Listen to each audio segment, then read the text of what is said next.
Just ahead on CTV News tonight, another officer-involved shooting in the county. We'll give you the latest. Plus, first responders braved the cold of the Chesapeake Bay for a good cause. And we're doing a checkup in the health feed. All those stories and more next.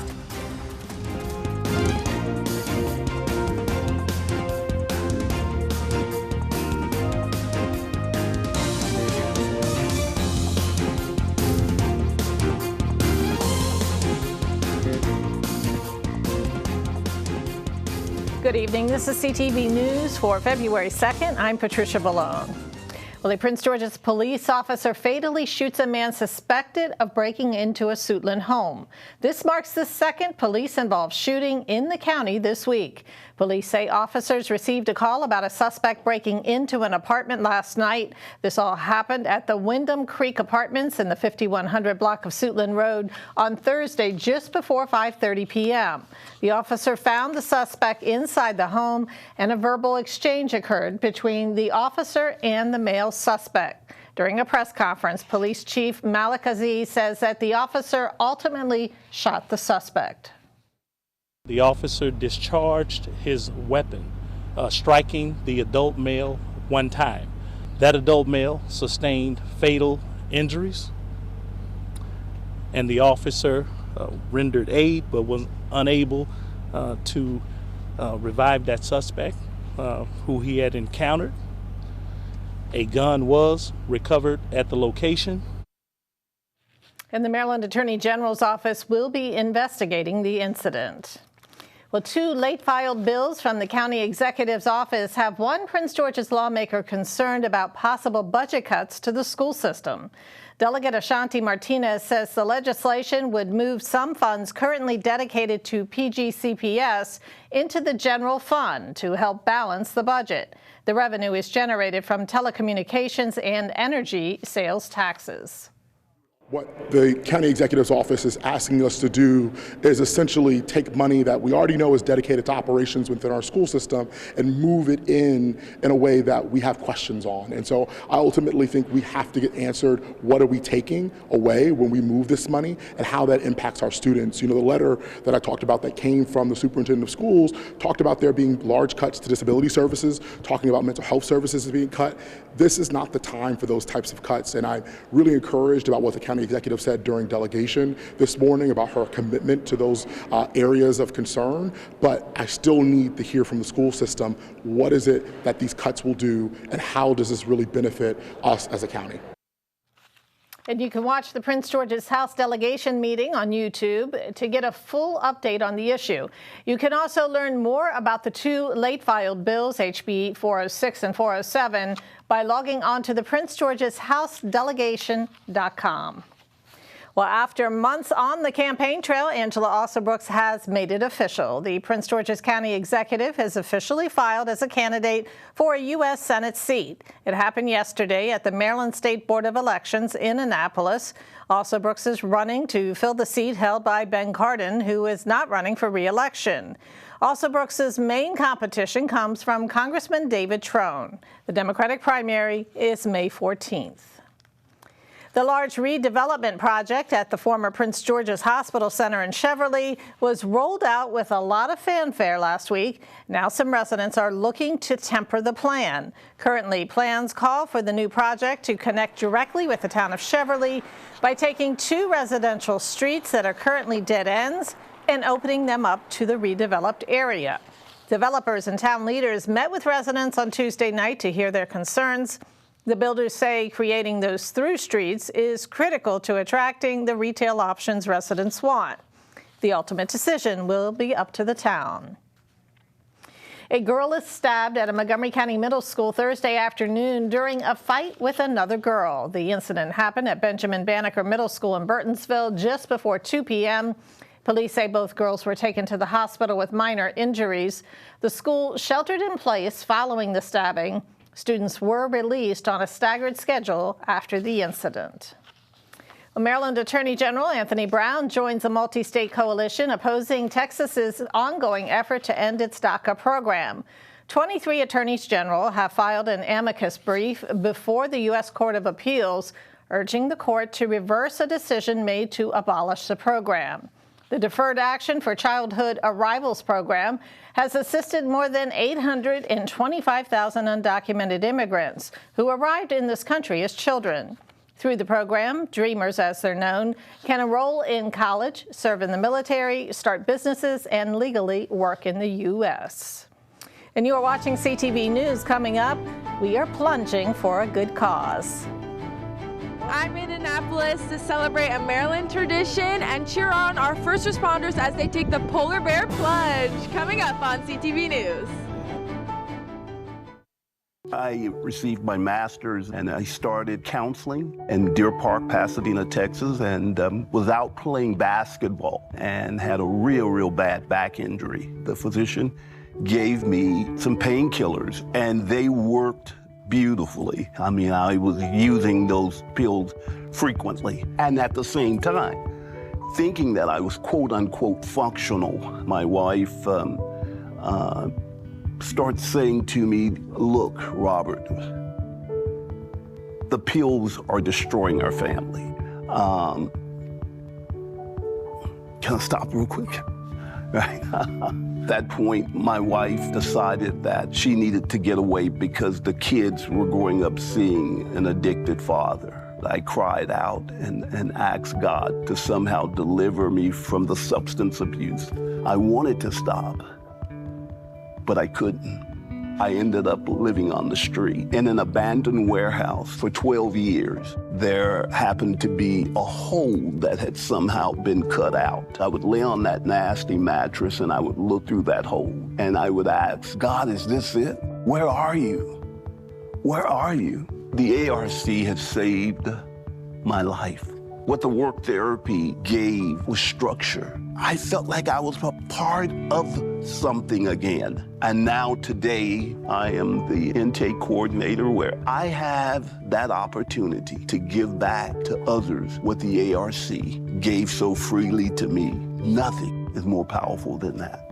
So I've been clean now for about 10 years. The kids are back. The wife, we're the best friends now. The ARC help restore everything that I thought I had lost forever.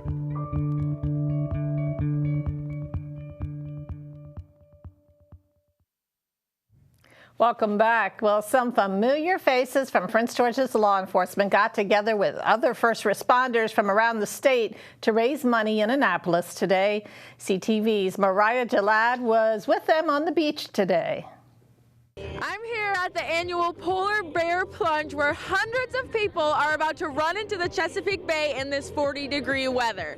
Now this is all to support Maryland Special Olympics, so let's go and talk to some people who are here to support this great cause. It's a tradition. We've been out here probably the last seven years, just doing it, trying to raise awareness.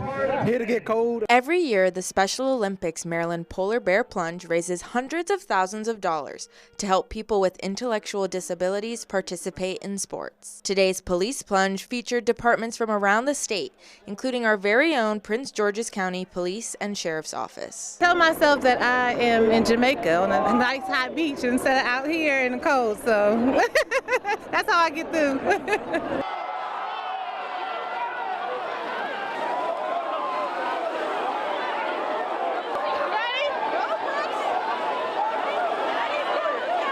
It's a really good feeling. I think more people should do it. Just have the opportunity. I enjoy it. That's why I come out here every time and every year. Okay, how do you feel? Cold, great feeling though. Once it's over, usually you get after the adrenaline rush is over, feels good though. Gonna go home, light a fire, and then probably jump in the fire to get warm again. Some people showed their support from outside the water, like Prince George's Police Chief Malik Aziz. Those who were here for support, for those who actually took a dip in this very frigid water, all for a great cause. What it shows you is the commitment that Prince George's County Police Department have, and all these hundreds of departments out here representing our commitment to the Special Olympics of Maryland. That some of us are able to withstand cold temperatures, and others of us need to open up our wallets and donate generously. The public Maryland plunge is tomorrow at 11 a.m., 1 p.m., and 3 p.m. So if you like seeing what the law enforcement was out here doing today, then you can join in too. All right, I'm Mariah Jalad, CTV News. And today's police plunge raised more than $360,000. To learn about tomorrow's plunge, you can visit plungemd.com.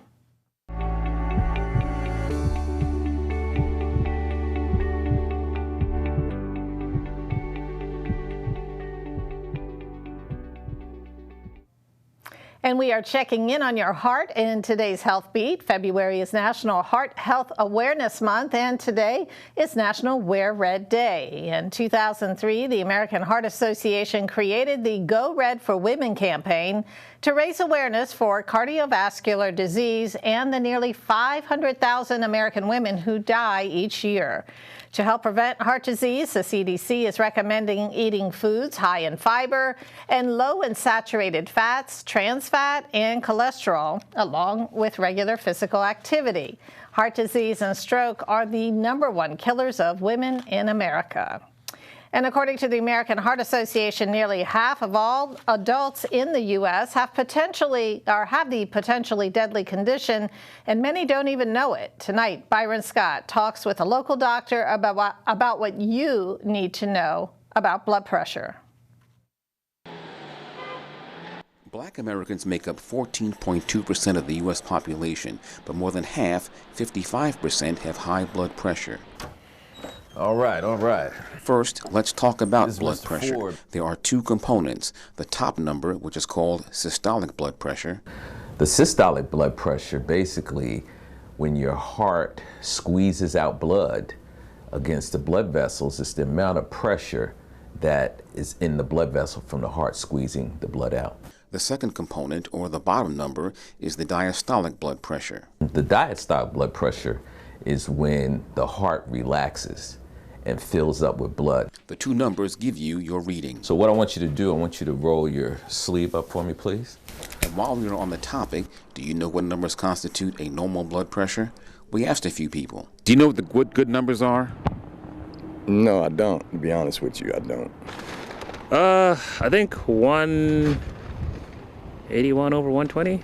Yeah, they're around, roughly around 120 over 90 or something like that. Dr. Ford. A normal blood pressure is less than 120 over 80, right? Dr. Ford says there are many things that can raise your blood pressure, including salt and certain medications like decongestants. You don't smoke cigarettes? No, sir. Okay. We've already discussed normal blood pressure numbers, but when should you become concerned? 120 over 129 or less than 80 is considered elevated. But that doesn't necessarily mean you need treatment as far as medication. Usually when we see that, we start talking about lifestyle changes. Like cutting back on salt and adding exercise to your routine. Stage 1 hypertension is 130 to 139 or 80 to 89. That's when doctors get more aggressive with lifestyle changes and in some cases treat it medically. 140 or higher or 90 or higher is stage 2 hypertension. Higher than 180 and or higher than 120 is considered hypertensive crisis. Well, hypertension is really one of the leading causes of death and disability. Okay, it can affect multiple organ systems in your body. So even your eyes, right? It can affect the small blood vessels and cause a leakage of blood in your eye, which can cause blindness. We know patients can have problems with increased risk of heart attack, increased risk of strokes, increased risk of having chronic kidney disease. For those with hypertension, Dr. Ford recommends getting your blood pressure checked every 3 to 6 months. He also says a home monitoring device is a good addition. One of the things we recommend too is that when you have a home blood pressure monitor, that you bring it into your physician's office to see whether it's actually working correctly. Because at the end of the day, accuracy is important, as is knowing your numbers. Your blood pressure is excellent. I got 118 over 64. That's really good. Byron Scott, CTV News. And meantime, a hospital in Prince George's is recognized for how it handles patients dealing with a stroke. The University of Maryland Capital Region Medical Center earned a #1 rating for stroke care in the state. The distinction comes from Health Grades, a group that provides data on doctors and patient outcomes at hospitals. The facility is in the top 10% nationwide for stroke care. The medical center also received 5-star recognition in cardiac, orthopedics, pulmonary, and critical care. A new mobile bus is set to bring healthcare services to the people. It's called Health Navigation One, and CTV News got a look at the rolling facility at Fairmont Heights this morning. The unit will provide telehealth services along with safe, secure remote access for patients with limited access to internet services. The unit will offer free services every first Saturday in the month. The Health Department Network of Maryland is a community-based, tax-exempt medical practice that is providing services to people in the community in need. Specifically, those needs center around digital equity and making certain that those individuals who have broadband challenges, who are unable to connect to virtual services to meet with their physicians or specialists or whatever, our job is to come in and to fill that gap.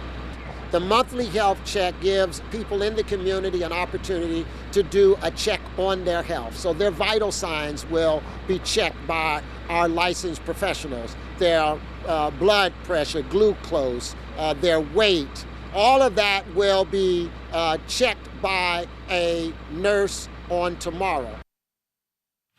And again, that first event is set for tomorrow at Fairmont Heights Town Hall. The address is 6001 Joss Street from 10 a.m. until 2 in the afternoon.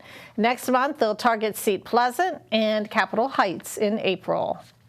And now here is Simon Buggs with a preview of the Friday Sports page. What's up, sports fans? And coming up on your Friday sports page, I got the opportunity to speak to the head coach as well as some players from the Bishop McNamara girls high school basketball team.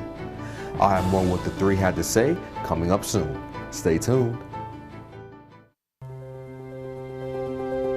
When I found out my son was using marijuana, I thought it was just part of adolescence. Lots of teens and young people get high. But then I found out how powerful today's concentrates are. I couldn't believe it. It's far more powerful than weed from the 70s, 80s, and 90s. When teens use vapes or dabs, the potency can be 80 to 100% THC.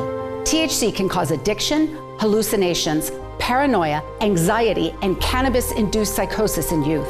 For teens and young adults, marijuana use comes with increased risks of suicidal thoughts, planning, and attempts. And these high THC products can be bought almost anywhere. From gas stations to dispensaries, I had no idea. Talk to your children well before they experiment with today's potent THC products. Get educated. Help them understand the dangers are real. Just say no, KNOW. Go to justsayno.org today for the facts.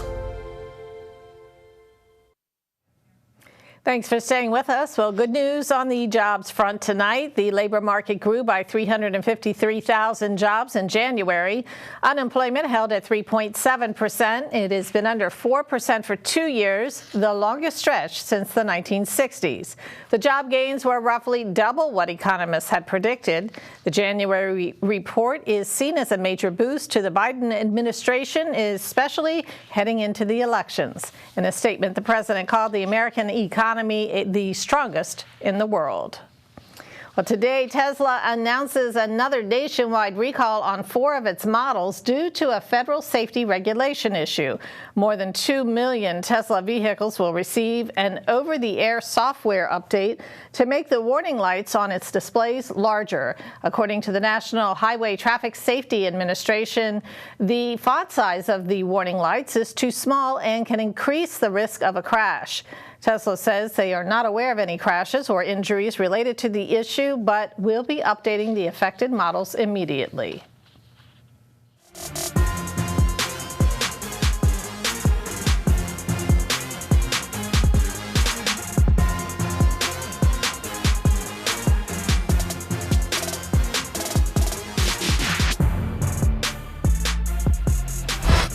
Everybody, we begin your Friday sports page with some high school basketball news.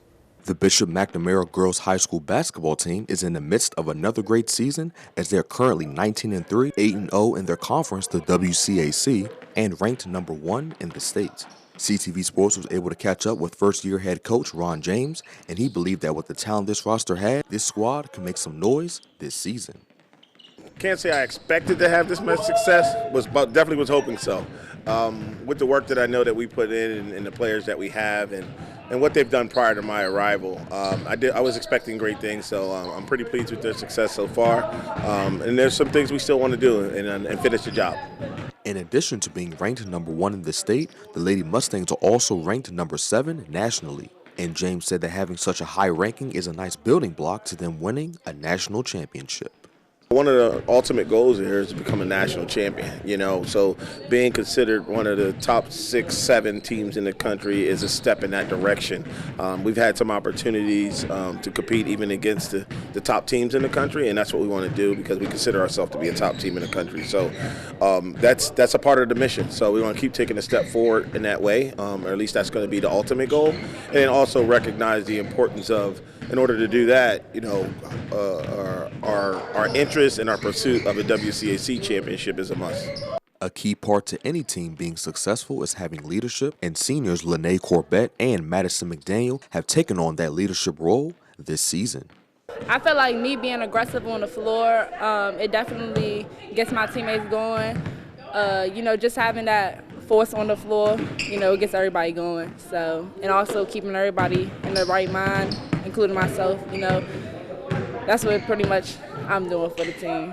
Leading my team, being a lead guard, we have a lot of younger players, as you can see, so they need me to take control and be a leader. So that's been the most important thing, helping us move forward. The Lady Mustangs will try to add another win to their record when they take the court next against Bishop O'Connell on February 6th. Sticking with high school basketball, there were some boys basketball teams that took the court last night. Duval blew out Northwestern 95-26. Laurel came away victorious on the road, taking down Bladensburg 59-42. And lastly, Oxon Hill routed Central 83-55. Moving on to golf news, the UMD men's golf team season is right around the corner as they will compete in their first match on Monday. This season, the Terps will compete in 6 venues that have hosted or currently host professional tournaments. And head coach John Phillips touched on how beneficial this will be for his team.